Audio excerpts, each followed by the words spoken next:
She was standing on her own front porch, 7 months pregnant, grocery bag in one hand, ultrasound photo in the other. She had just heard her baby's heartbeat for the first time that afternoon. She wanted to surprise her husband over dinner, but the key didn't fit. The locks had been changed, her suitcases were on the lawn, and from inside her own kitchen, she heard another woman's voice asking her husband about the dining set. He looked her in the eye and said she had 30 minutes to take what she could carry. 30 minutes. That's what 4 years of marriage was worth. That's what carrying his child was worth. 30 minutes and 3 suitcases packed so carelessly they included a dog leash. They didn't even have a dog. He threw her out for his secretary, called the baby a complication, filed papers claiming she abandoned him. But here is what Grant Calloway did not know. His wife's maiden name was Whitmore, and the company that owned his entire career, his office, his salary, every dollar he had been stealing for 2 years belonged to one man, a man named Russell Whitmore, her father, a secret trillionaire who had been watching from the shadows for 22 years. Grant married her for the money. He just didn't realize the money had already married him. This is the story of a woman who lost everything in one evening and discovered she had been powerful all along. Message and meaning: this story is not about revenge. It is not about money. It is about a woman who discovered that her worth was never defined by the man who threw her away or the father who watched from a distance.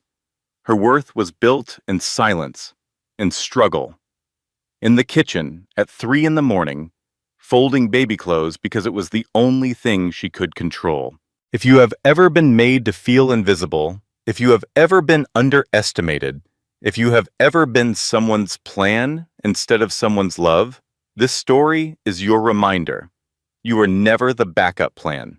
You were the whole story. They just didn't know how to read it. You have 30 minutes to get what you can carry. After that, I'm calling the police.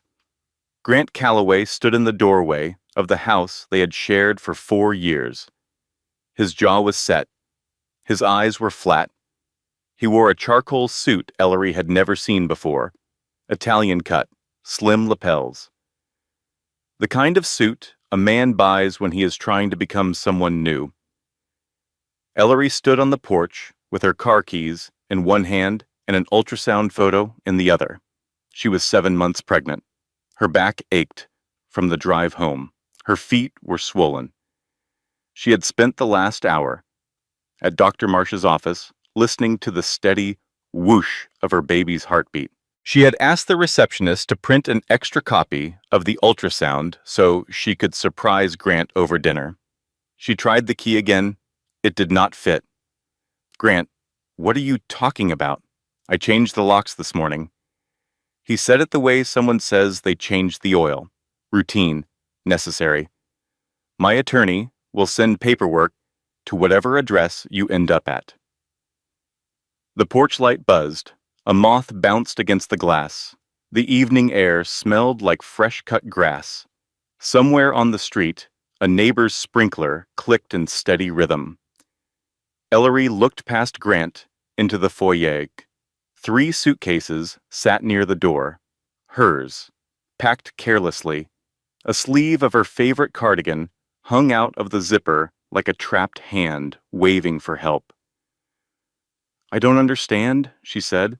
Her voice was calm, too calm, the kind of calm that comes from the brain refusing to process what the eyes are seeing. Then she heard it. A woman's voice from the kitchen. Light, casual, familiar. Grant, the movers need to know about the dining set. Are we keeping the chairs or replacing them? Ellery knew that voice. She had heard it 100 times on speakerphone when Grant worked from home. She had heard it at the company Christmas party, at the summer barbecue, at the fundraiser, where Grant introduced her as his indispensable right hand.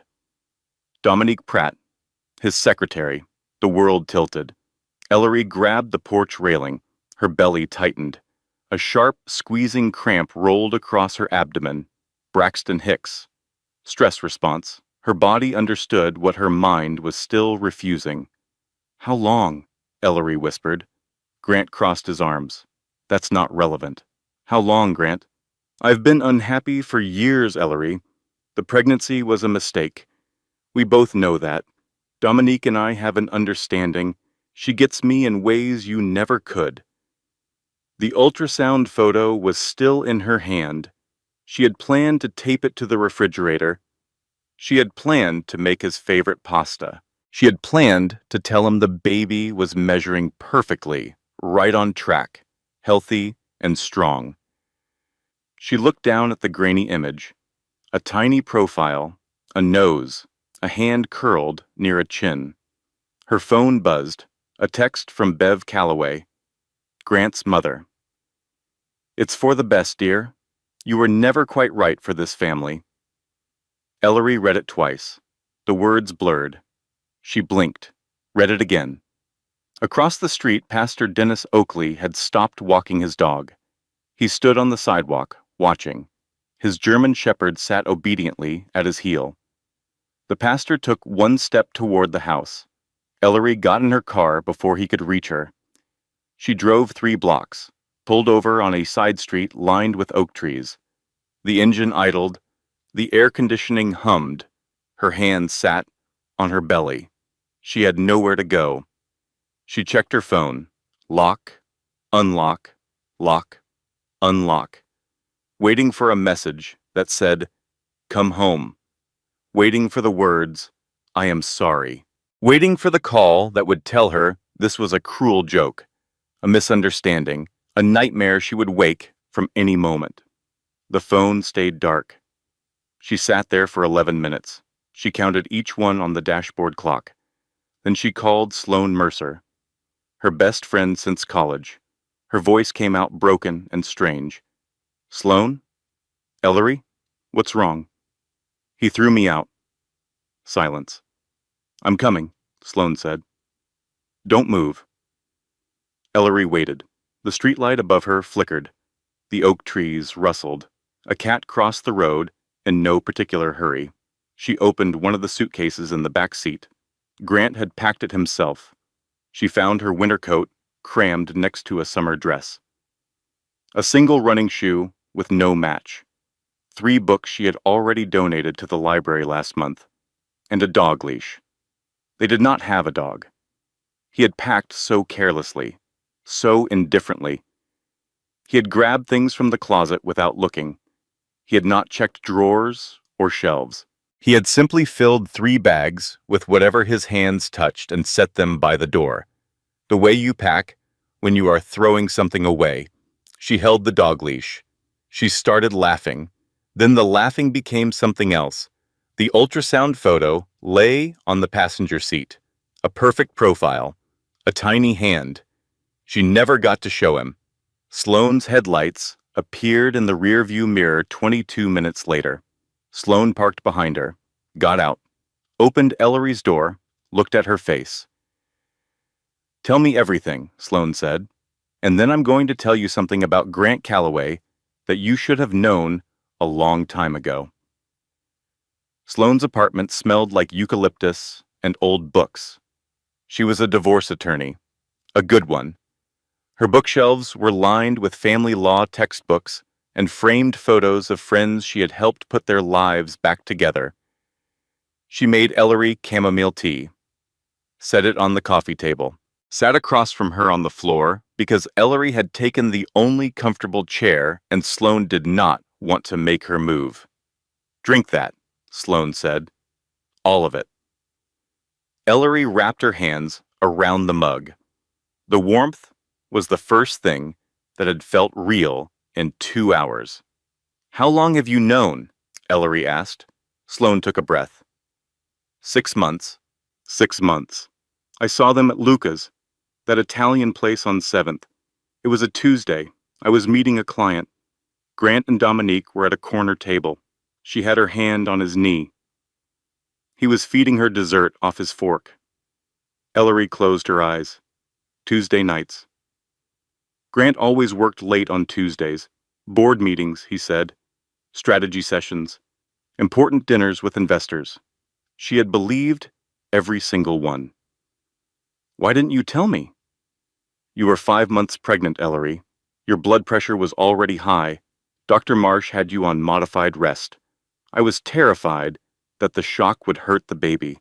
So I did what I do. Sloane paused. I started building a case. She pulled a folder from her desk, manila, thick, tabbed with colored dividers. Inside, credit card statements she had obtained through public records requests. Hotel receipts from the Belmore downtown, a reservation at a bed and breakfast in wine country for 2 guests, and screenshots from a social media account under a fake name. Dominique's fake name. The photos on the account were taken in Ellery's house, in Ellery's kitchen. One showed Dominique wearing Ellery's robe, the white waffle one with the embroidered initials. A gift from Ellery's mother before she passed. The photos were dated. The earliest was 14 months ago. 14 months. Before the pregnancy, before the baby shower that Bev reluctantly hosted, before the nursery they painted together on a Sunday afternoon. Robin's egg, blue. Grant had smiled that day.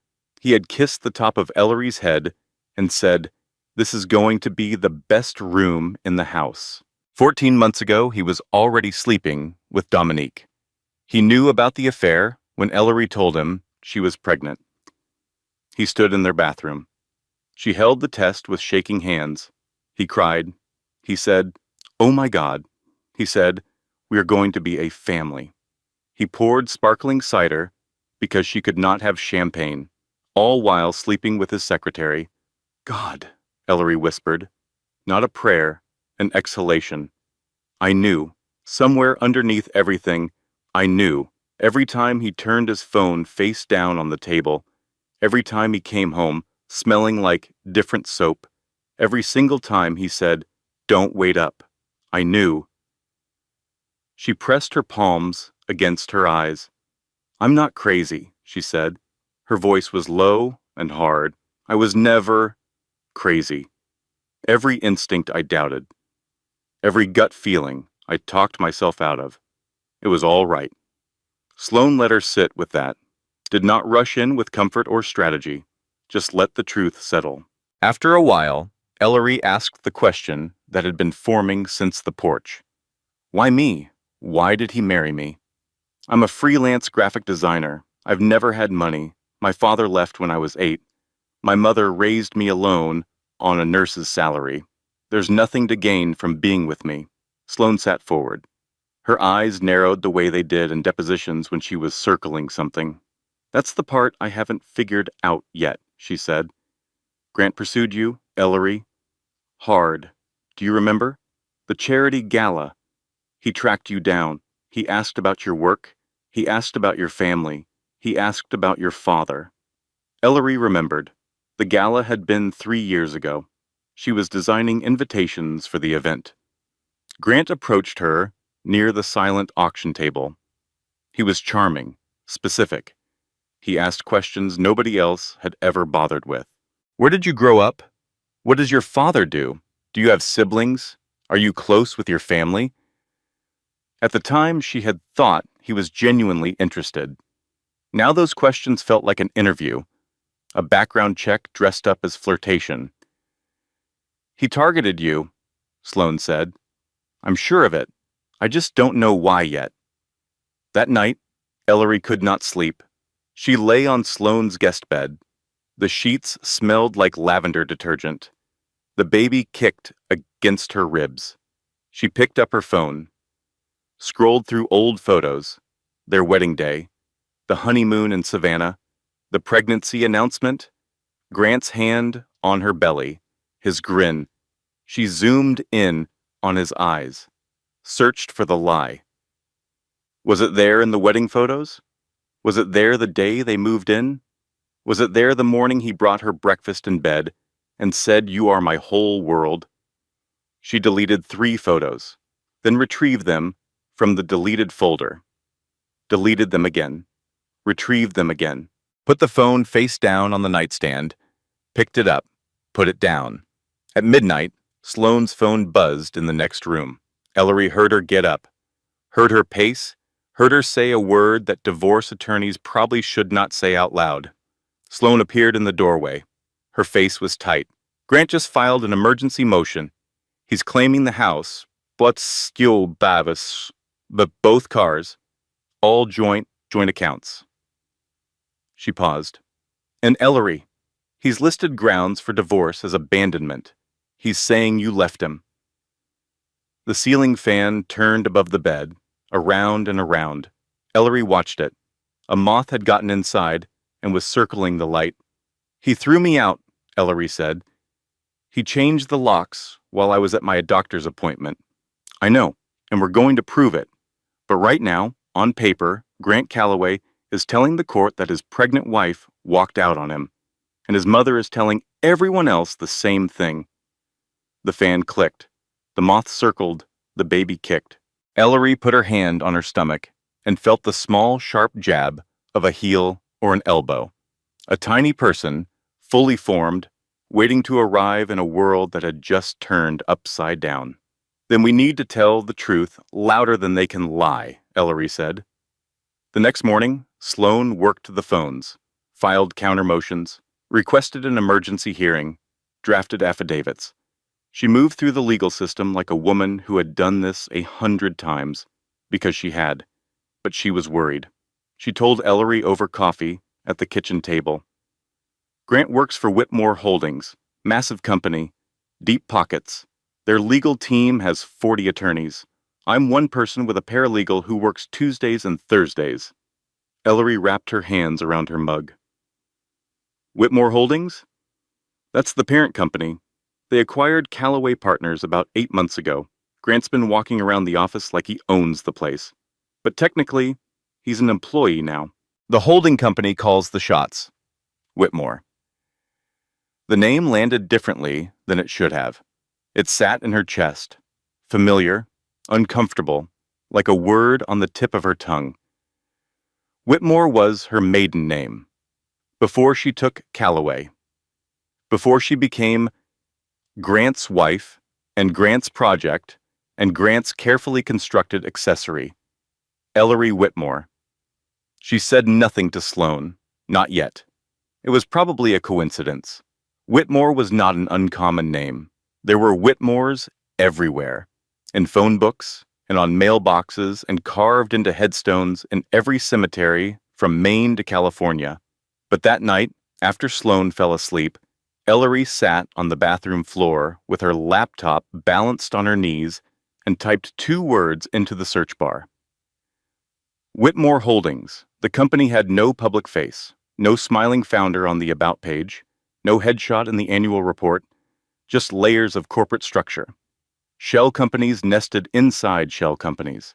Subsidiaries with names like Whitmore Capital Group and Whitmore Ventures International and WH Asset Management.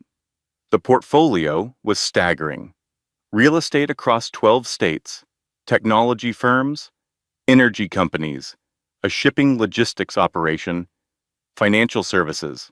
Estimated valuation of the combined holdings was difficult to pin down, but one financial analysis site used a word Ellery had never associated with an actual person: Trillionaire. She scrolled deeper. Archived articles from 20 years ago. Business registrations in Delaware, a single mention in a trade publication from 2004. R. Whitmore, founder of the eponymous holding company, continues to expand quietly into energy and technology sectors. R. Whitmore. No first name, no photo. Her father's name was Russell. Russell James Whitmore. Her hands trembled. The laptop screen blurred. She wiped her eyes and looked again. She found the Delaware registration. Russell J. Whitmore. Same middle initial as on her birth certificate. Same middle initial her mother had written on school forms in her careful handwriting. "No," Ellery whispered to the bathroom tiles. "That's impossible. My father drove a pickup truck. He wore flannel shirts that smelled like engine grease. He played guitar on the back porch. He disappeared when I was 8 and never came back. He can't be a trillionaire. He can't be anything, but she kept searching. And she found one more thing. Whitmore Holdings had acquired Callaway Partners 8 months ago. Through 3 layers of shell corporations, the acquisition was finalized on March 15th. Ellery checked her calendar. March 15th was the day she told Grant she was pregnant. Her father, if this was her father, had bought the company her husband worked for. Around the same time she conceived her child. The coincidence was too precise, too surgical. It felt designed. She sat on the bathroom floor until 3 in the morning. The tiles were cold. The baby was quiet. The apartment was dark, except for the laptop screen glowing against her face. She did not sleep. The next morning, a knock came at Sloane's door. Not Sloane's usual clients, who texted first. Not the mail carrier, who came at noon. A firm, polite knock. Twice. Then silence. Sloane checked the peephole and looked back at Ellery with confusion. It's a man, well-dressed, says he's looking for you. Ellery approached the door, opened it. He was the mid-30s, tall, clean-shaven. He wore a simple navy blazer over a white shirt. His eyes were brown, kind, and familiar in a way Ellery could not immediately name. Ellery? He said it gently, like a question he already knew the answer to. I'm Teddy, Theodore Whitmore. I'm your brother. Ellery gripped the doorframe. I don't have a brother. You do. Dad remarried after he left. Briefly. I was born a year later. I've known about you my entire life. He paused. I've been watching out for you, from a distance, at Dad's request. Ellery's knees softened. Sloane was behind her in an instant, one hand on her back. Maybe we should sit down, Sloane said. They sat in the living room, Teddy on the edge of the armchair, Ellery on the couch, with a pillow clutched against her chest like armor. Teddy explained it simply. Russell Whitmore left when Ellery was 8. Not because he wanted to, because her mother, Patricia, demanded it. Patricia had discovered the scope of Russell's growing wealth. She feared what it would do to Ellery, the attention, the danger, the way money reshapes a child's understanding of the world. Patricia made Russell promise to stay away, to let Ellery grow up normal, to let her struggle and earn and learn the way Patricia believed children should. And Russell, because he loved Patricia, and because he believed she was right, agreed. But he never stopped watching. Dad set up a trust in your name before you were born, Teddy said. He's funded it every year since. He's attended every major event of your life. Graduation, your first gallery showing. He was in the back of the church at Mom's funeral. Ellery's breath caught. He was at my mother's funeral? Back pew. Left before the reception. He said he didn't have the right to stay. The room was quiet. The clock on Sloane's wall ticked. Outside, a garbage truck grumbled down the street. He watched me eat rice and beans for Christmas dinner, Ellery said. Her voice was flat, controlled. He watched me work 2 jobs in college. He watched my mother die after 30 years of double shifts. And he had $1 trillion. Teddy did not flinch. Yes. Why are you here now? Because your husband threw you out, and Dad is done watching. Teddy's phone rang. He glanced at it, silenced it, then looked at Ellery with an expression she could not quite read, something between urgency and sorrow. Dad wants to meet you, today, but Ellery, there's something else you need to know first. He set his phone on the table. Grant knows about Dad. He's always known. That's why he married you. The clock ticked. The garbage truck moved on. The baby kicked twice. Ellery sat on Sloane's balcony, alone that evening. The city stretched below, lights coming on in windows, people making dinner, living their ordinary lives. She held her belly. The baby shifted, a slow roll under her ribs. She was not processing the trillionaire revelation. Not yet. That was too large, too abstract, too impossible. She was processing the smaller, sharper truth. Her father had been there, not there, watching, not touching, present in his absence and absent in his presence for 22 years. She thought about her mother, Patricia Whitmore, who became Patricia James after the divorce, who worked 12-hour shifts at Mercy General, who came home smelling like antiseptic and hospital coffee, who helped Ellery with algebra at the kitchen table and fell asleep sitting up because she was too tired to walk to bed. Her mother had chosen that life, chosen struggle over comfort, chosen independence over dependence.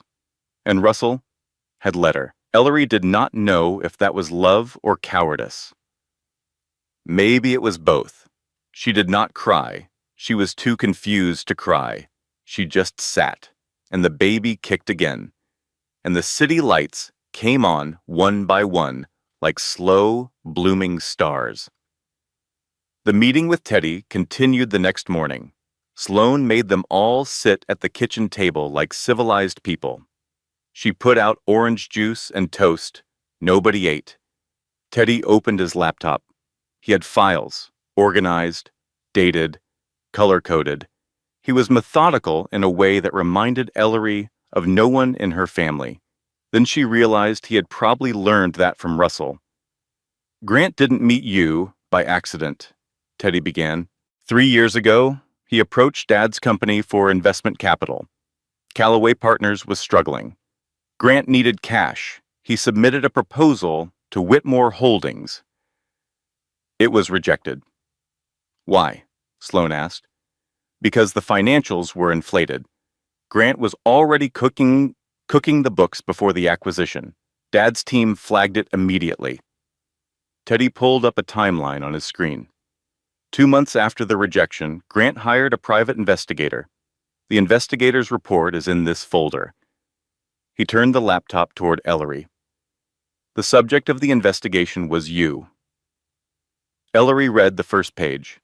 Her name, her address, her workplace, her mother's name and place of employment, her father's name, and a highlighted section near the bottom. Estranged daughter of Russell J. Whitmore, founder and sole owner of Whitmore Holdings. Subject appears unaware of father's identity or net worth. "He knew everything before your first date," Teddy said. "The charity gala where you met. He got himself on the guest list. He found out you were designing the invitations, and he positioned himself near the auction table because that's where the event coordinator told him you would be."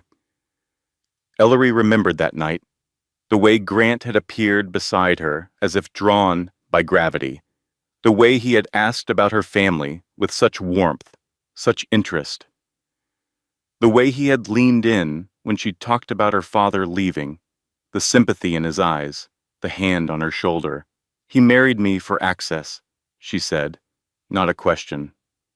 He believed that marrying Russell Whitmore's daughter would eventually open doors. He expected Dad to come back into your life at some point. He was positioning himself to be the son-in-law of a trillionaire. Sloane leaned forward. "But Russell didn't come back?" "No." So Grant pivoted. When the marriage didn't produce the corporate access he wanted, he started embezzling from Callaway Partners instead. Small amounts at first, redirected contracts, phantom consulting fees. By the time Dad acquired the company, Grant had taken over $600,000. "Wait," Ellery held up her hand. "Russell acquired the company?" Teddy nodded. 8 months ago, through 3 shell corporations. Every share, every asset, every contract. Grant Callaway works for Dad. He has no idea. The kitchen was quiet. The refrigerator hummed. Sunlight moved across the table. "He married me for money I didn't even have," Ellery said. Her voice was steady now. The shock had passed through her body and left something harder in its place. "He gambled on my father's love, and my father was playing chess while Grant was playing checkers. She turned to Teddy. The anger came then, not at Grant, not yet, at the man who had let her struggle. Your father, our father, let me eat ramen 4 nights a week in college. Let me sleep in my car during winter break because I couldn't afford to heat my apartment and fly home. Let my mother work herself to death. He had $1 trillion, and I couldn't afford her funeral. Teddy did not defend Russell. He sat with the accusation and absorbed it. You're right, he said. He was wrong. He knows he was wrong. He spent 22 years being wrong. But Ellery, right now, Grant is trying to take everything from you, including your daughter. And Dad is the one person who can stop it.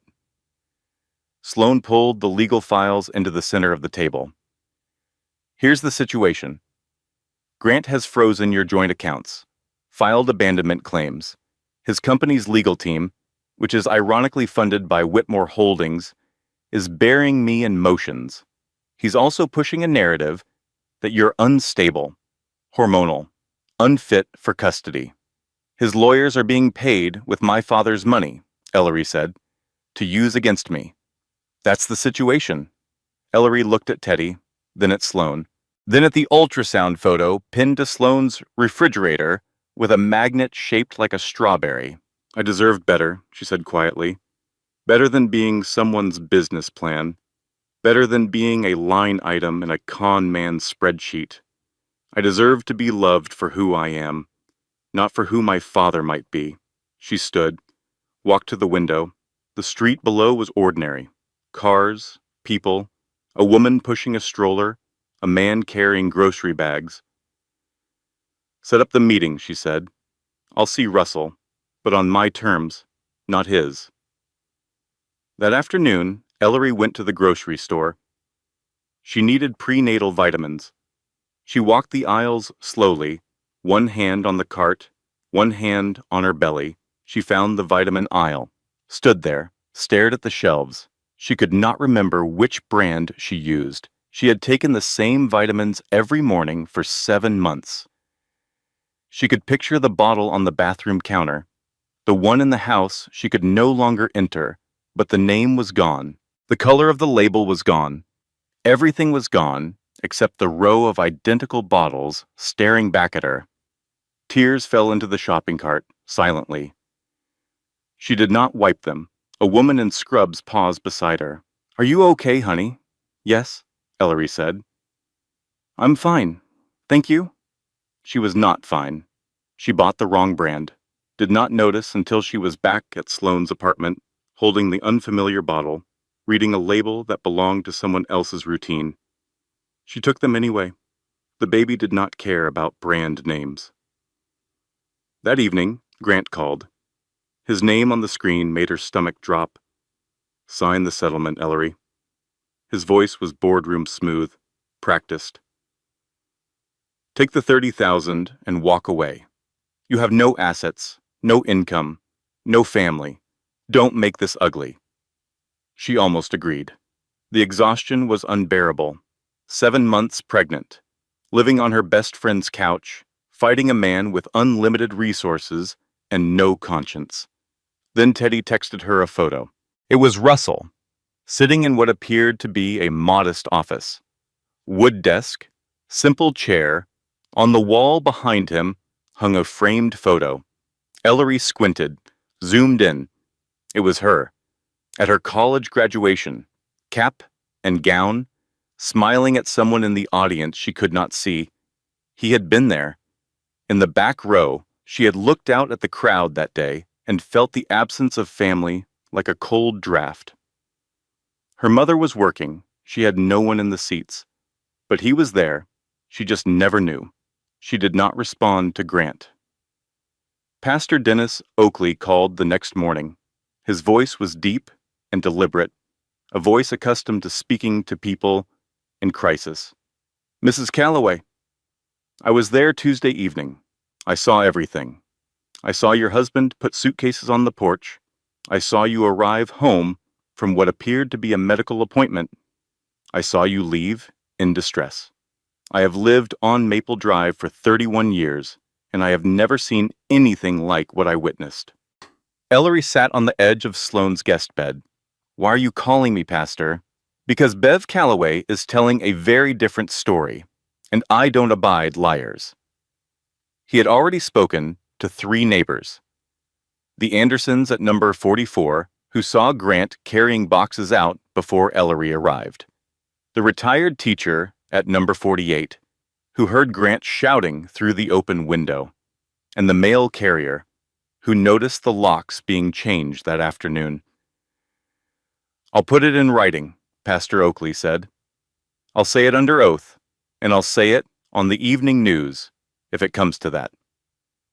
It was the first time in days that Ellery felt something other than dread. A flicker. Brief, but real. The flicker did not last. Bev Calloway's campaign was working. The group text she had sent to family, friends, and church members had spread like ink in water. Ellery's freelance clients began canceling. Her biggest account, a small publishing house, emailed with careful corporate phrasing, "We think it's best to pause our collaboration while you focus on your health." The subtext was unmistakable. The crazy pregnant wife narrative was winning. Sloane filed a cease and desist against Bev for defamation. Bev's lawyer responded within hours. Expressing concern for a family member's emotional well-being is protected speech under the First Amendment. Sloane threw the response across her desk. Protected speech. She's destroying your reputation with a targeted smear campaign and calling it concern. Then Grant escalated again. He filed a motion to establish paternity. Not because he wanted custody, not because he cared about being a father, because his attorney had advised him that questioning paternity would create legal leverage. Delay proceedings. Force Ellery into additional hearings and medical examinations. The filing included a single line that made Ellery's blood turn to ice. Respondent requests genetic testing to confirm biological parentage of the unborn child, as the marriage was marked by extended periods of emotional distance and unexplained absences by the mother. He was implying the baby might not be his. Ellery read the filing in Sloane's kitchen. She read it twice, 3 times. She set the paper on the counter and pressed her palms flat against the granite. Something shifted inside her, not the baby. Something else, something that had been curled up and quiet and patient for 7 months, for 4 years, for her entire marriage. Anger, not the hot, explosive kind. The cold kind. The kind that clarifies. The kind that strips away confusion and reveals the architecture of what has been done to you.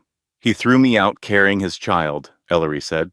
Her voice was low, steady.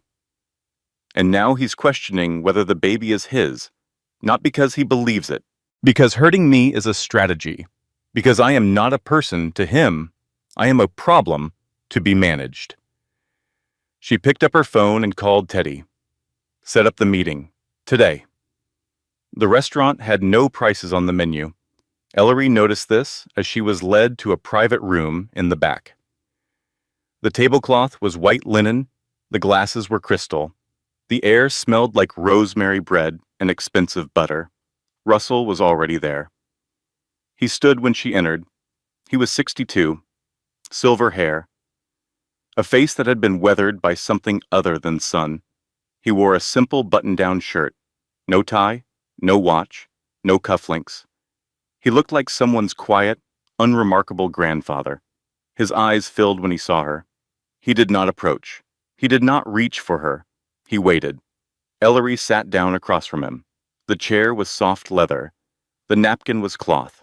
A waiter appeared and disappeared silently, leaving water with lemon that no one had requested. A long silence. "You missed my entire life," Ellery said. "I know. Mom died thinking you didn't care." Russell's jaw tightened. "Your mother knew I cared. That's why she made me stay away. She wanted you to have a normal life, away from..." He looked around the room, the crystal, the linen, the invisible waiters. All of this. A normal life, Ellery repeated. Is that what you call growing up poor? Working double shifts? Eating rice and beans on Christmas? Your mother was the strongest person I ever knew. She believed struggle built character. She wasn't wrong. She worked herself to death, Russell. Literally. Died at 58 from heart failure because she never took a day off. You could have helped. You could have made her life easier. She wouldn't let me. I tried. I sent money. She sent it back. Every time. She said if I wanted to help, I could stay away and let her raise you her way. They sat in silence. The food arrived. Neither touched it. Russell told her small things, that he had the crayon drawings she made in second grade. Her mother sent them in a manila envelope with no return address. That he was in the hospital parking lot when she had her appendix removed at 12, that he sat in the back row of her college graduation in a borrowed jacket so he would not stand out, that he read every article she wrote for the college newspaper. Ellery did not forgive him. She could not. Not today. Maybe not ever, but she listened, and listening was enough for now. The baby kicked, hard. Ellery's hand went to her belly. Russell saw the movement. His expression broke for just a moment. His jaw worked. He looked down at his untouched plate. I won't let him take anything else from you, Russell said. Not Grant, not his mother, not anyone. I have spent 22 years failing you in the way your mother asked me to. I am done failing you. As they left the restaurant, a woman met them in the lobby. Mid-40s, sharp suit, sharper eyes. She carried a leather folder embossed with a silver W. Ellery, this is Margot Hale, Russell said. She runs the operational side of Whitmore Holdings. Margot extended her hand. Her grip was firm. Her smile was brief and professional. These are the complete financial records of Callaway Partners for the past 2 fiscal years, she said, handing Ellery the folder. Every transaction, every disbursement, every line item. She paused. Let the folder's weight settle in Ellery's hands. Your husband has been embezzling from his own company for 26 months. Redirected contracts, phantom consultants, personal expenses charged to operating accounts. The total is just over $600,000. Margot looked at Russell, then back at Ellery. The company he's been stealing from? Your father owns it. Sloane spread the documents across her dining table like a surgeon laying out instruments. Financial statements, bank records, wire transfers, internal memos. A paper trail so clear it might as well have been written in neon. This isn't just divorce ammunition, Sloane said. She looked up at Ellery with the expression she wore when a case crossed the line from civil to criminal. This is embezzlement, fraud, and some of these wire transfers cross state lines, which makes it federal. Ellery stood at the window. The late afternoon sun made long shadows on the carpet. Her reflection was barely visible in the glass. A woman, 7 months pregnant, standing in someone else's apartment, looking at the ruins of her marriage on a dining table. What do we do with it? She asked. Sloane outlined 2 paths. The first was to use the evidence as leverage in the divorce. Force Grant into a settlement on Ellery's terms. Quick, clean, devastating. The second was to let it play through proper channels. Corporate audit, criminal investigation. A process that would be slower but more thorough, more public, more permanent. I want both, Ellery said. Sloane nodded. Then we file a new divorce motion with the financial evidence attached, and Margot initiates a formal corporate audit through Whitmore Holdings. Grant gets hit from 2 directions at once. While Sloane prepared filings, Margot was already in motion. Grant was called into a mandatory meeting at Whitmore Holdings' regional office on a Thursday morning. The email said quarterly review. Routine. He thought nothing of it. He showed up in a new suit, navy blue, Italian leather shoes. Dominique's lipstick was on his collar, a faint pink crescent that he no longer bothered to hide. He walked into the conference room with the stride of a man who believed he was untouchable. Margot was seated at the head of the table. Beside her sat a man Grant did not recognize. Wire-rimmed glasses, gray suit, the kind of face that spent most of its time looking at spreadsheets. "Grant, thank you for coming," Margot said. "This is Howard Chen. He's a forensic accountant retained by the holding company." Grant's smile flickered. "Forensic. That seems a bit dramatic for a quarterly review." Howard opened a binder. Thick, tabbed. He began speaking in a monotone that was more devastating than any shout. Transaction by transaction, date by date, dollar by dollar. The phantom consulting firm that shared a mailing address with Dominique's apartment. The personal travel charged to operating expenses. The country club membership for Bev. The renovations to a lake house Grant purchased under an associate's name. $614,000. Over 26 months. Grant's face went through a series of changes. Confusion, irritation, alarm, and then something Ellery would later wish she could have seen. Pure, bone-deep fear. "This is a misunderstanding," he said. His voice had lost its boardroom polish. "I can explain every single transaction. There are legitimate business reasons for all of this." Margot said nothing. She slid one more document across the table. An organizational chart. The true ownership structure of Callaway Partners. Shell companies peeled away like layers of an onion. At the top, in clean black type, Russell J. Whitmore. Sole owner. Grant stared. "Whitmore," he said. "As in—" Margot let the silence answer. The color drained from Grant's face like water from a broken glass. His mouth opened, closed, opened again. He looked at Margot, at Howard, at the organizational chart, at the name at the top, the name of the woman he had thrown out of his house 2 weeks ago. "You're suspended effective immediately," Margot said. "Pending a full investigation. Your corporate credit card has been deactivated. Your office access has been revoked. Security will escort you to collect personal items." Grant sat in his car in the parking garage for 45 minutes. The engine was off. The garage was dim and smelled like concrete and motor oil. He called Ellery. She did not answer. He called Bev. "Her father is Whitmore," he said. His voice was hollow. "Russell Whitmore, the holding company, the one that bought us. He's Ellery's father." Bev was silent for a long time. "What do you mean he's her father? She told us her father abandoned her." "He did, but he came back. And he owns everything, everything, Mom. The company, the building, my office, my salary, everything." Bev's silence stretched. When she spoke, her voice had the thin, careful quality of a woman recalculating her position. "How much trouble are you in?" "I don't know yet."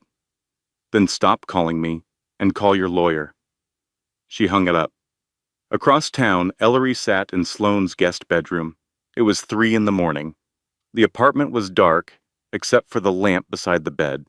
She was folding baby clothes, tiny onesies, impossibly small socks, a knitted hat with bare ears that Sloane had bought at a craft fair. She folded each piece precisely, smoothed the fabric, aligned the edges, refolded the ones already done. Her hands needed something to do, something small and manageable and within her control. She was not thinking about Grant, or his face in the conference room, or the $600,000, or the organizational chart. She was thinking about whether she would be enough, whether she could do this alone, whether her daughter would grow up wondering where her father was, the way Ellery had grown up wondering about Russell. The hat with the bear ears was soft against her fingers. She folded it 3 times before getting it right. Then Dominique called. Ellery almost did not answer, but something made her swipe the screen. Maybe curiosity, maybe exhaustion, maybe the fact that it was 3 in the morning and normal rules did not apply. "I know you don't want to hear from me," Dominique said. Her voice was different than Ellery expected. Not aggressive, not defensive, small. "But I need you to know something. He told me you were already divorced. He told me you had left. He told me there was no baby." Ellery said nothing. "I believed him," Dominique continued. "I know that sounds pathetic. I know you probably hate me, but he lied to me the same way he lied to you. Different lies, same man." Ellery hung up. She did not owe Dominique comfort or absolution or anything at all. But something in the woman's voice, the shock, the dawning realization of having been used, planted a seed, a small one, buried deep. She set down the bear hat, turned off the lamp, lay in the dark, and listened to the apartment breathe. The baby kicked once, softly, like a whisper. The stress found her body before her mind could build a wall around it. Dr. Colleen Marsh called Ellery personally at 7:45 in the morning. Not the office, not the nurse, Dr. Marsh herself. "Your lab work came back. Your blood pressure numbers from the home monitor are trending in a direction I don't like. I want you to come in today, not tomorrow, today." At the hospital, the numbers confirmed what Ellery's body already knew. Blood pressure 152/98. Protein in her urine. Swelling in her hands and feet that was not just pregnancy anymore, preeclampsia risk. At 32 weeks, Dr. Marsh admitted her. Monitors were attached, an IV placed. The room was white and beige and smelled like antiseptic and anxiety. "We need to get this under control," Dr. Marsh said. Her voice was gentle, but her eyes were serious. "The baby is healthy right now. Your placenta is functioning well. But if your blood pressure keeps climbing, we may need to have a conversation about early delivery." Ellery lay on the hospital bed. The monitors beeped in steady rhythm. Her baby's heartbeat filled the room. A fast, strong gallop. 142 beats per minute. The most reliable thing in her world. Her phone sat on the bedside table. 47 text messages from Sloan, from Teddy, from her freelance clients, some canceling and some sending awkward well wishes. From Bev Calloway, whose message she read because she could not help herself. "I hope you're happy. You've ruined my son's life." No message from Grant, not one. The man who had thrown her out while she carried his child. The man who was questioning that child's paternity in court documents. The man who had orchestrated their entire relationship as a financial strategy. He could not be bothered to send a single text to ask if she was alive. At 2 in the morning, a nurse came to check vitals. Young, tired, kind eyes above a blue surgical mask. "How are you feeling?" "Scared," Ellery admitted. The first time she had said it out loud. The nurse adjusted the blood pressure cuff, read the numbers, made a note. "Your baby is strong," she said, smiled. "Just like the woman carrying her." Her. The nurse said her. Ellery blinked. "Her?" "Oh." The nurse's eyes widened. "I'm sorry." "Did you not know?" "I saw it on the chart. It's a girl." The room was quiet. The monitors beeped. The fluorescent light hummed. A girl.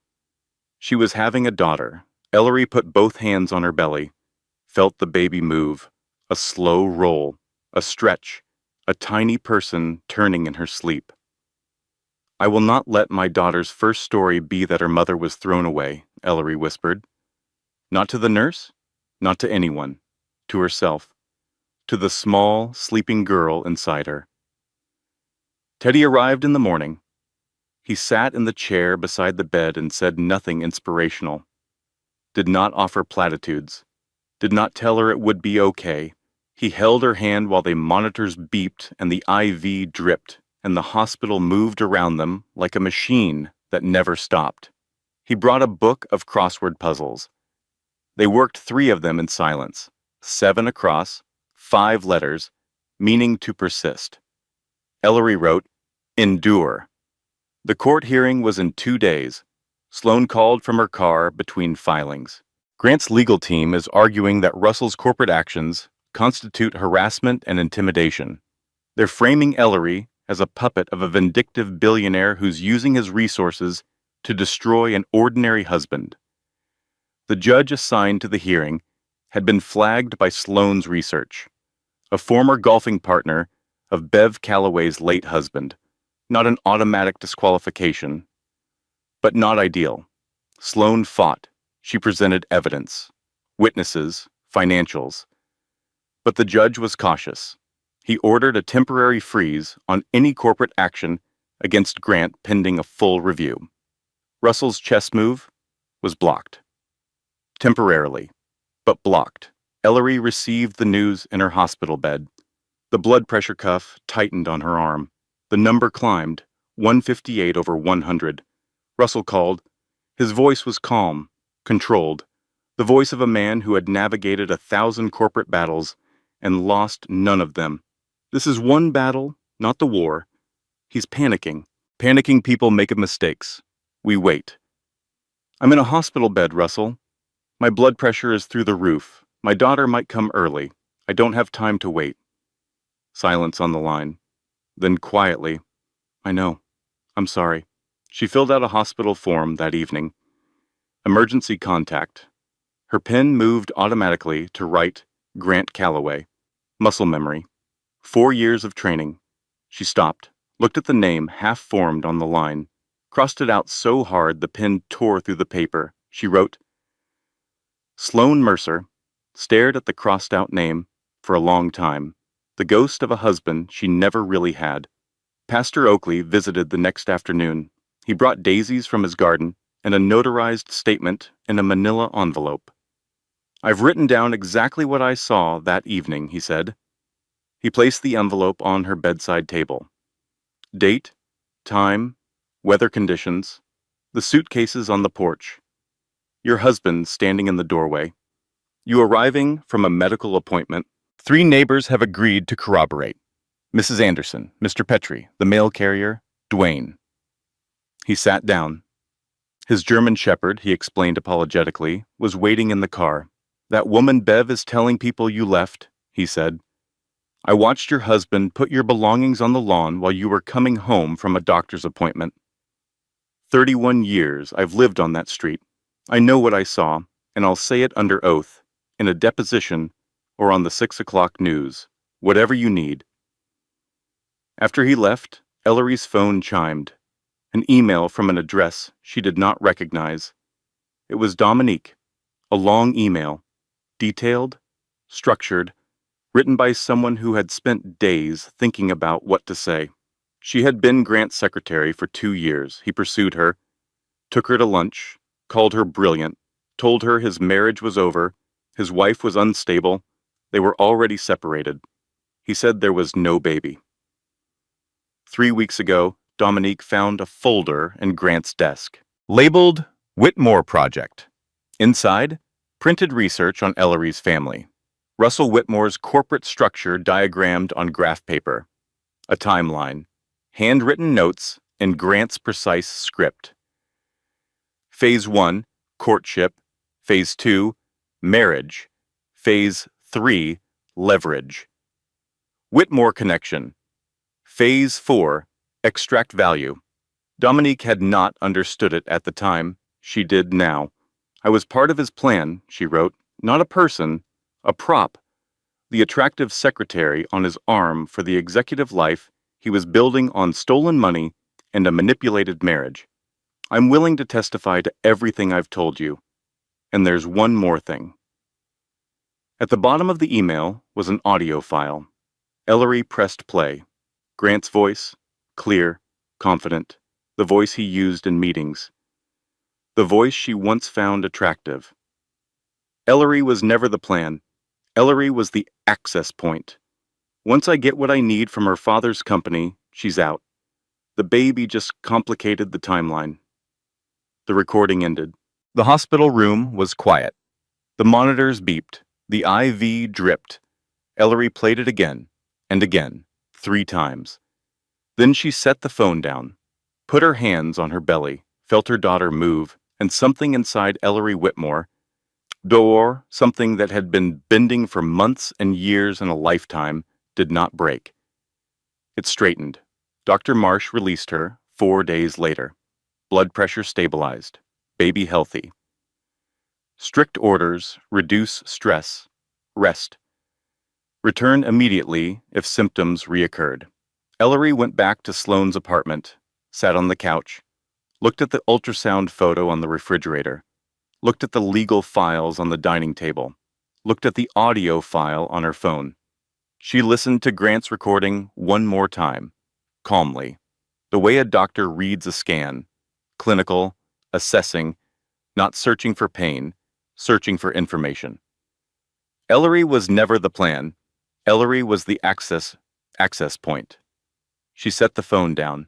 She had expected the recording to make her feel something new: devastation, rage, some final breaking that would either destroy her or set her free. But what she felt was clarity, clean and cold and sharp.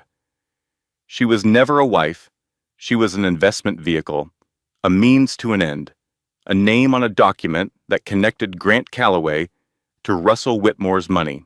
Everything else, the proposal, the wedding, the painted nursery, the pregnancy tears, was performance. A long con performed with genuine skill by a man who understood that the most convincing lies are the ones wrapped in real emotion. She called Russell. "I've made a decision," she said. "I'm listening. I don't want his company destroyed. Not yet. I don't want him arrested. Not yet. I want him to sit in that courtroom and hear the truth. Every lie, every manipulation, every dollar. In front of every person he tried to impress. I want him to watch it all fall apart while he's wearing that Italian suit and can't do a single thing to stop it." Russell was quiet for a moment. "We could end this quietly. A settlement. A sealed agreement." He signs, walks away. You never hear from him again. Quietly is what he's counting on. Quietly is how men like Grant survive. They whisper and manipulate and cover their tracks, and everyone agrees to be polite about it. I'm done being polite. Then we proceed publicly. Sloane filed a motion for a new hearing, conflict of interest challenge, against the first judge. The documentation was thorough. The Calloway family connection, the golf outings, the campaign contributions. The new judge approved within 48 hours. The courtroom was smaller than Ellery expected. Wood paneling, fluorescent lights. The American flag in the corner needed ironing. It was not the dramatic marble cathedral she had imagined.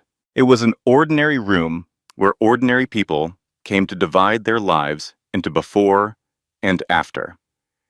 Grant sat at the defendant's table. He had lost weight. His suit fit differently. His attorney, a corporate litigator from a firm that specialized in protecting men with money, shuffled papers with practiced calm. Sloane stood, and she began. Pastor Oakley's testimony came first, steady, unshakable. He described the evening in detail, the suitcases, the locked door, the pregnant woman standing on the porch in the golden hour of a Tuesday evening. He described Grant's posture, Dominique's voice from inside, Ellery getting into her car. 3 neighbors corroborated.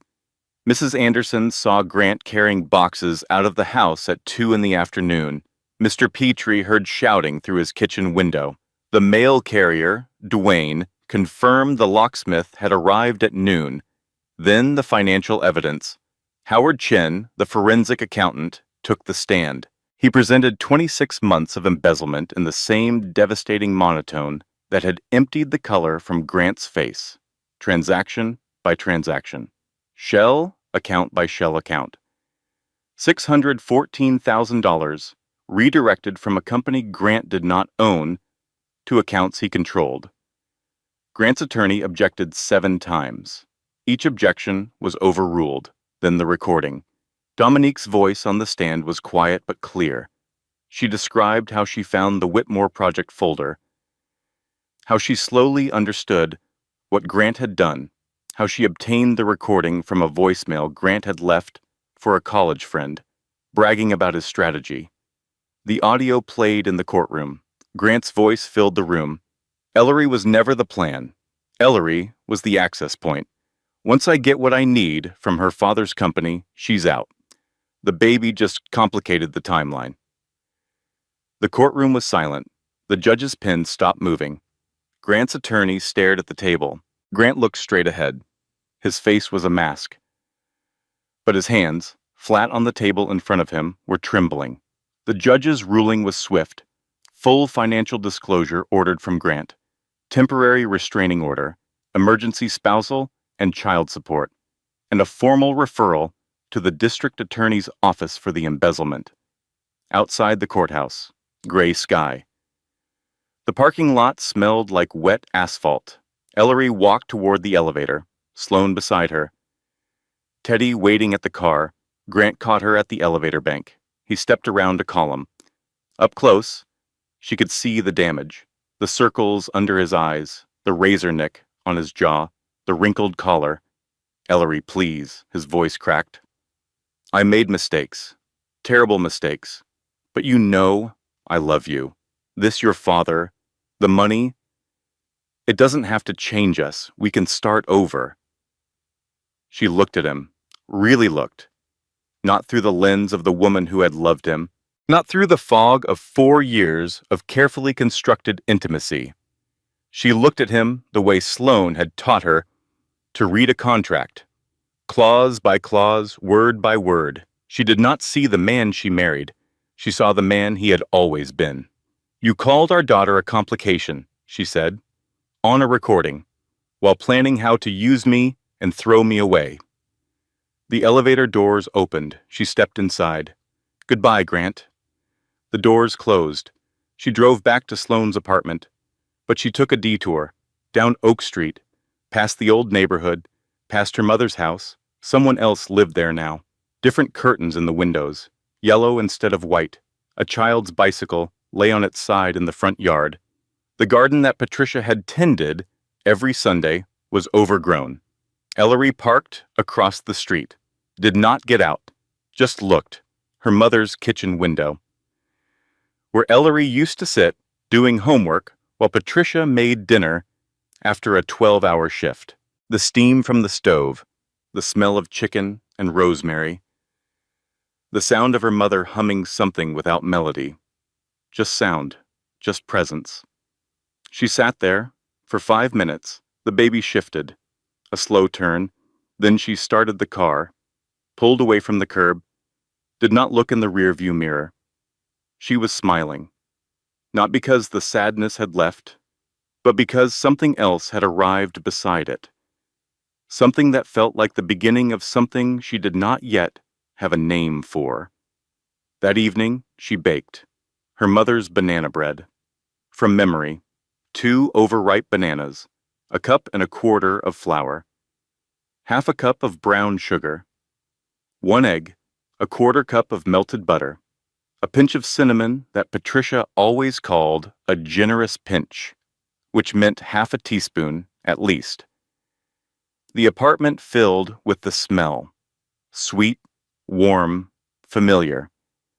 The smell of Sunday mornings and snow days and the kitchen of a woman who built a life out of nothing but love and stubbornness. Sloane came home from the office, smelled the bread, said nothing, took a slice. They sat on the kitchen floor because there were only 2 chairs at the table and the floor was cleaner anyway. They ate warm banana bread in silence. The best silence either of them had experienced in weeks. Russell asked to meet again. Same restaurant, same private room, same white tablecloth and invisible waiters, and bread that probably cost more per loaf than Patricia's weekly grocery budget. But this time, Ellery sat across from him differently. Her spine was straight, her hands were still. She was not performing composure. She had it. "There's something else I need to tell you," Russell said. He set his water glass down carefully. "I should have told you the first time we met. I wanted to, but I was afraid it would be too much at once." Ellery waited. "When you were born, I set up a trust. In your name. Your mother knew about it, but refused to let you access it. She said she would tell you when you turned 30, but she died before your 29th birthday. The trust was never activated. It's been accruing for 30 years. He paused. "It's worth $400 million. The words landed in the space between them like stones dropped in still water. Ellery watched the ripples without moving. $400 million, she repeated. Yes. I was an heiress. Technically, yes. While I was sleeping in my car during college winter breaks, while I was choosing between groceries and textbooks, while I was wearing the same interview suit to 8 job applications because I couldn't afford a second one. Yes. She sat with this. The trust meant she was never poor. Not really. She had been poor because her mother chose pride over comfort, because Russell respected that choice even when it cost his daughter everything, and Grant had known. The private investigator's report, the one from before their first date, had included the trust. Grant had married her, knowing she was worth $400 million. The charity gala, the courtship, the proposal, the pregnancy, all reverse-engineered from a number on a financial document. My mother let me struggle so I'd be strong, Ellery said slowly. You let me struggle because you promised her you would. Grant married me because the struggle was temporary and the money was permanent. She looked at Russell. Everyone was trying to manage my life, and none of you asked me what I wanted. Russell nodded. He did not argue, did not defend, just nodded. What do you want now? He asked. I want my daughter to grow up knowing the truth, all of it. The money, the poverty, the lies, the love. I want her to decide for herself what kind of life to build. She paused. And I want Grant Calloway to answer for what he did. Not because of revenge, because the truth matters. Because my daughter deserves a mother who didn't let a con man rewrite her story.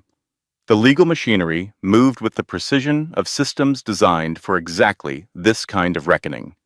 Grant was officially terminated from Calloway Partners. His office was cleared, his name badge deactivated. Security watched him carry a single box to his car. Inside, a desk lamp, a coffee mug, a framed photo of himself shaking hands with someone important at a conference. No photos of Ellery, no photos of the baby. The district attorney opened a formal embezzlement investigation. Grand jury proceedings were scheduled. Grant's corporate attorney dropped him. The firm cited conflict of interest. The real reason was simpler. Grant could no longer pay their fees. His last desperate move was media. He contacted a local news station, offered his side of the story, a sympathetic narrative about an ordinary husband targeted by a vindictive, billionaire father-in-law. David versus Goliath. The little guy crushed by the machine. But Pastor Oakley had already called the same station. So had 3 neighbors. So had Dominique, who provided a copy of the recording and the Whitmore Project folder. The story that aired was not Grant's version. It was Ellery's. Not the story of a trillionaire's daughter getting revenge. Not the story of corporate warfare or financial titans settling scores. The story of a pregnant woman standing on her own porch in the golden hour of a Tuesday evening, watching her husband change the locks. A woman who had nothing, or thought she had nothing, and found her way through the anchor's closing line. Sometimes the most powerful thing a person can do is simply tell the truth. Grant showed up at Sloane's apartment 3 days later, uninvited, unannounced. He looked diminished. His suit was the same Italian cut, but it hung differently now, as though the man inside had shrunk. Ellery opened the door. She did not let him in. "Ellery?" His voice was hoarse. "I know I can't undo what I did, but I'm losing everything.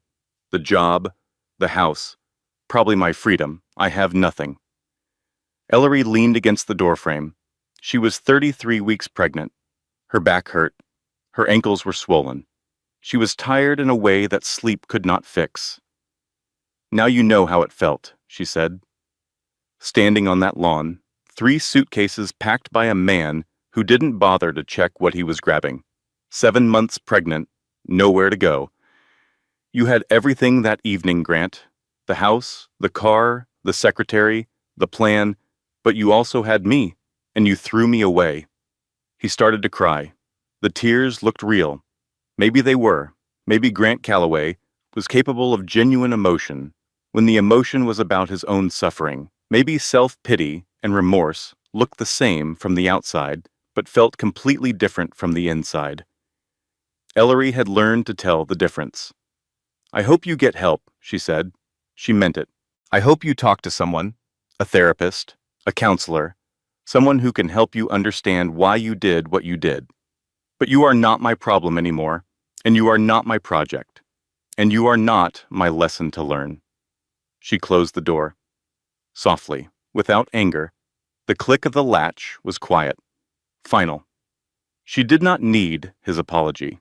She had spent weeks waiting for words that would make it better, words that would explain the inexplicable, words that would reach back through 4 years and untangle the truth from the performance.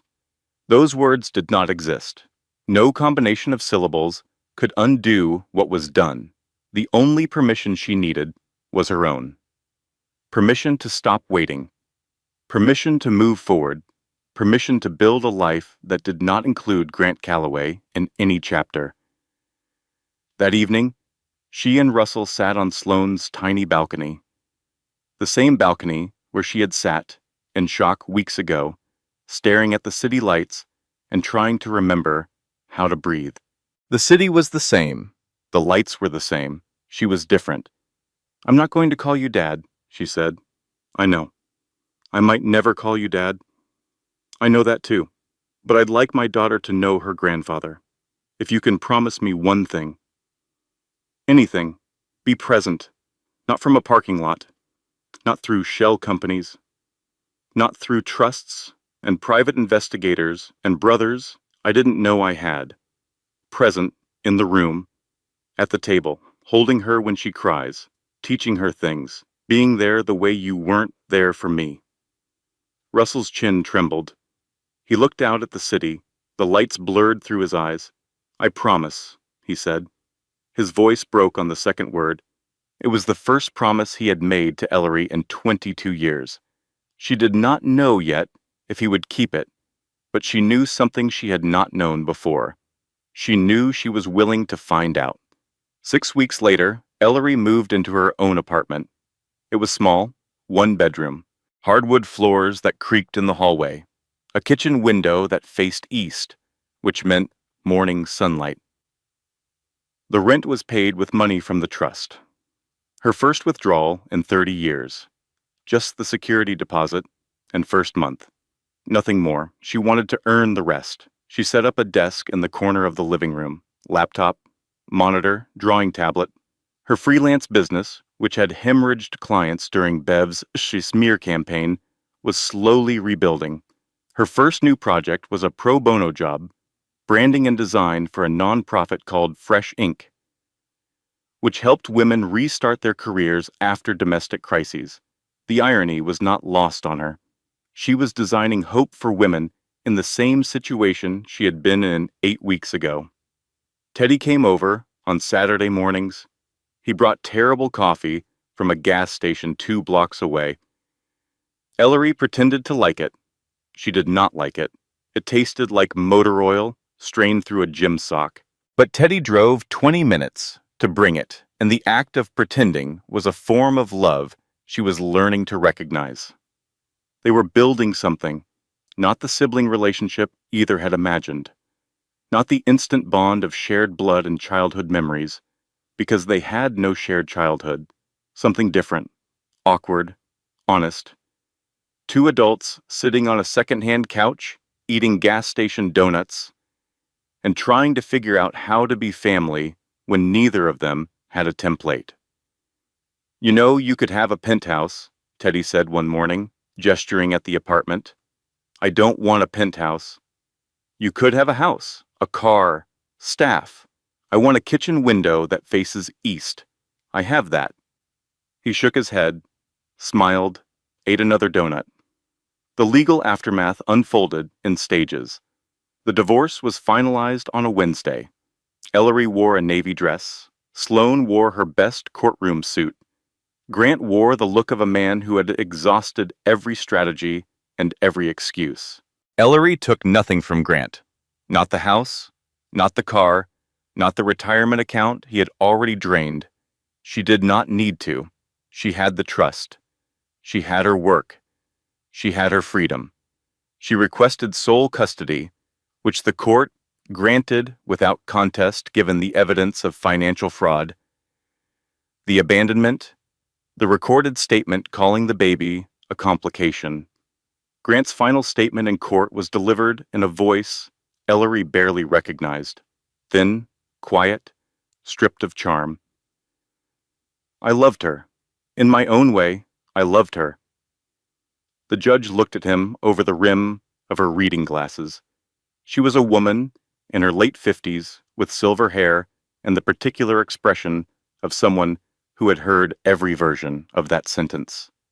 The court finds that characterization inconsistent with the evidence, she said, and moved to the next item on the docket.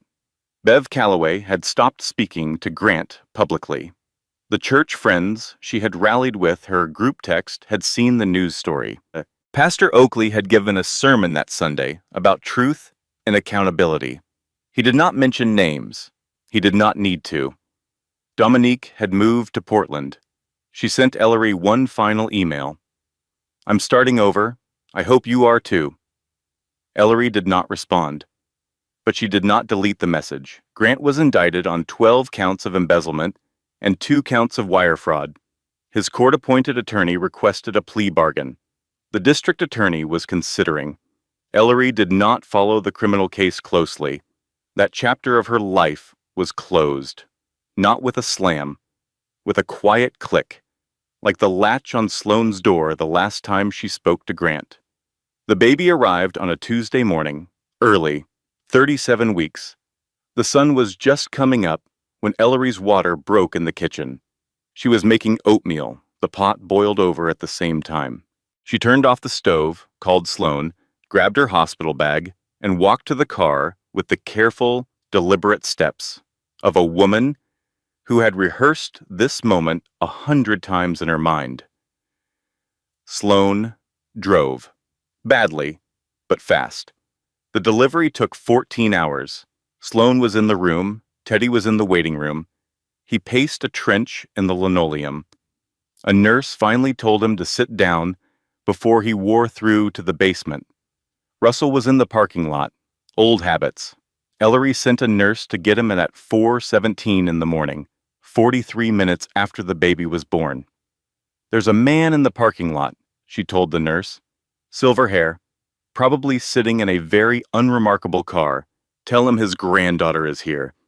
Russell walked into the hospital room the way a man walks into a cathedral, slowly, reverently, afraid to breathe too loudly. The baby was in Ellery's arms, 8 pounds, 2 ounces, a full head of dark hair, eyes that were still the unfocused blue of every newborn, but would later settle into her mother's brown. Russell stood at the foot of the bed. His hands hung at his sides. He was trembling. Would you like to hold her? Ellery asked. He nodded, could not speak. She placed the baby in his arms. The trillionaire, the man who owned companies and buildings and portfolios worth more than the annual budgets of small nations. standing in a hospital room at 4 in the morning, trembling, holding 7 pounds and 14 ounces of everything that mattered. The baby grabbed his finger, tiny hand, iron grip. Russell made a sound that was not quite a laugh and not quite a sob. "Her name is Margaret," Ellery said, "after my mother." Russell closed his eyes, tears tracked down his weathered cheeks. He held Margaret closer. The baby yawned, settled, slept. Teddy appeared in the doorway, saw his father holding the baby, saw Ellery watching them. He took a photo on his phone. Nobody smiled. It was better than a smile. It was real. 6 months passed. Ellery sat on a bench in Riverside Park on an afternoon in early October. The leaves were turning, gold and copper and deep red. The air smelled like cut grass and approaching rain. Margaret lay on a blanket in the dappled sunlight, 6 months old, reaching for everything, grasping at shadows and leaves and the impossible distance between her fingers and the sky. Ellery was drawing, a sketch pad on her knee, charcoal pencil. She was sketching the tree above them, the way the branches split and diverged and found their own paths toward the light. She had started drawing again 3 months ago, quietly, without announcement. It was something she had given up during her marriage. Grant had called it a waste of time, a hobby for people who could not do real work. She had packed away her pencils and pads and the tin of charcoals her mother had given her for her 16th birthday. She unpacked them the week after Margaret was born, set them on the desk beside her laptop, drew the view from her kitchen window, the rooftops, the water tower, the slice of sky that turned pink each morning. It was not great art. It was not meant to be. It was the act of making something, the act of looking at the world and putting a version of it on paper, the act of existing as a person with her own eyes and her own hands and her own way of seeing. Her phone buzzed. A text from Russell. "How's my granddaughter today?" She took a photo of Margaret on the blanket. The baby was holding a dandelion, not picking it, just holding the stem with that fierce infant grip, as if the flower were the most important object in the universe. She sent the photo. Russell replied with a single word, "Beautiful." He came to dinner every Thursday now, not to Ellery's apartment, to Sloane's, because Sloane had the bigger table, and because Thursday dinners had become a thing. Teddy came. Sometimes Pastor Oakley, sometimes Dr. Marsh, who had become a friend in the way that people who share a crisis sometimes do. Russell sat at the table and passed dishes and made small talk and held Margaret on his knee while she gummed a wooden spoon. He was awkward, overly formal. He did not know how to tell stories or fill silence with easy laughter, but he was there, in the room, at the table, present.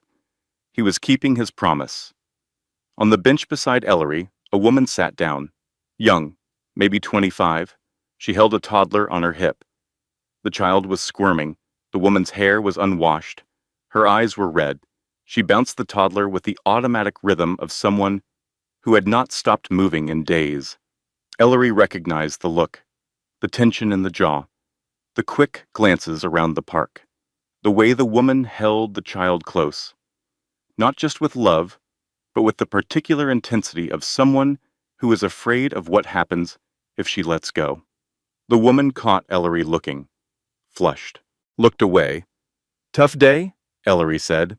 The woman laughed. It came out broken, exhausted, the laugh of someone who has not been asked a kind question in a long time. "You have no idea," she said. Ellery looked at her, at the tired eyes and the unwashed hair and the child clutching a stuffed rabbit that had seen better days. "Actually," Ellery said, "I might." The woman looked at her, really looked. Something passed between them, not information, not advice, recognition. The silent acknowledgement between two people who have walked the same dark road and come out the other side with their hands full and their hearts bruised but beating. "I'm Ellery," she said. "Janine, that's a beautiful rabbit your daughter has." Janine smiled. A real one this time. Small, but real. Margaret made a sound on the blanket. A babble. A declaration. The particular noise a 6-month-old makes when she has discovered something extraordinary, like a dandelion, or a shadow, or the fact that her own feet exist. Ellery picked her up. The baby was warm against her chest. The dandelion was still in her fist. She held it like a torch. Somewhere across town, Grant Calloway was in a conference room with his court-appointed attorney, reviewing the terms of a plea deal that would alter the course of his next several years. Somewhere in a modest office that did not match his net worth, Russell Whitmore was looking at the photo of Margaret and the dandelion. He had already printed it. It hung on his wall beside a crayon drawing of a house that a 7-year-old Ellery had made 23 years ago. 2 pieces of paper, the beginning and the next beginning. Ellery stood, settled Margaret on her hip, gathered the blanket and the sketch pad and the charcoal tin. "Nice to meet you, Janine," she said. "You too." Ellery walked home. Not the home she had lost, not the house on Maple Drive with the changed locks, and the Italian suits and the secretary in her kitchen.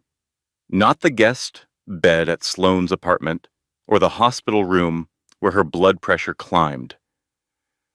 The home she built, the 1 bedroom with the creaky floors and the east-facing window and the desk in the corner, where she drew the world as she saw it.